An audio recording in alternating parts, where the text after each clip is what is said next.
지난 3월 부실 시공으로 한강 성산대교 남단 바닥판에 무더기 균열이 발생했다는 소식 YTN이 단독으로 보도해드렸는데요. 이후 자세히 조사를 해봤더니 북단 바닥판에서도 균열이 생긴 것으로 드러났습니다. 서울시는 결국 성산대교를 전면 재보수하기로 하고 구체적인 방법을 논의하고 있습니다. 황윤태 기자의 단독 보도입니다. 지난 3월 YTN이 보수공사가 이뤄진 성산대교 남단에서 1년 만에 무더기 균열이 발생했다는 보도 직후 오세훈 서울시장이 현장을 찾았습니다. 오 시장은 현장 공무원을 질책하면서 철저한 사후 대비책을 주문했습니다. 서울시 감사위원회를 통해서 시공 과정이나 감리 과정에 부실은 없었는지 실수는 없었는지 엄격하게 조사하도록 하겠습니다. 이후 서울시 의원과 교수 등 전문가로 이뤄진 TF가 꾸려져 조사에 착수했는데 남단 말고도 북단에서도 균열이 발견됐습니다.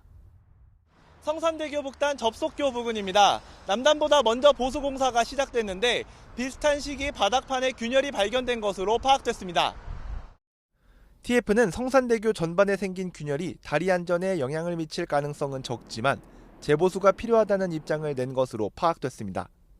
균열이 발생한 원인으로는 다리의 강철 구조와 바닥판 사이에 빈 공간이 생겼기 때문으로 분석됩니다.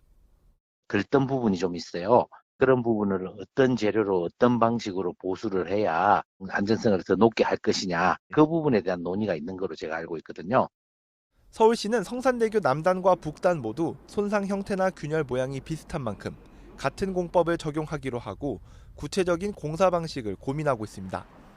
공사 후에는 무게가 고르게 분산되는지도 측정해 안전성 여부를 다시 확인할 계획입니다.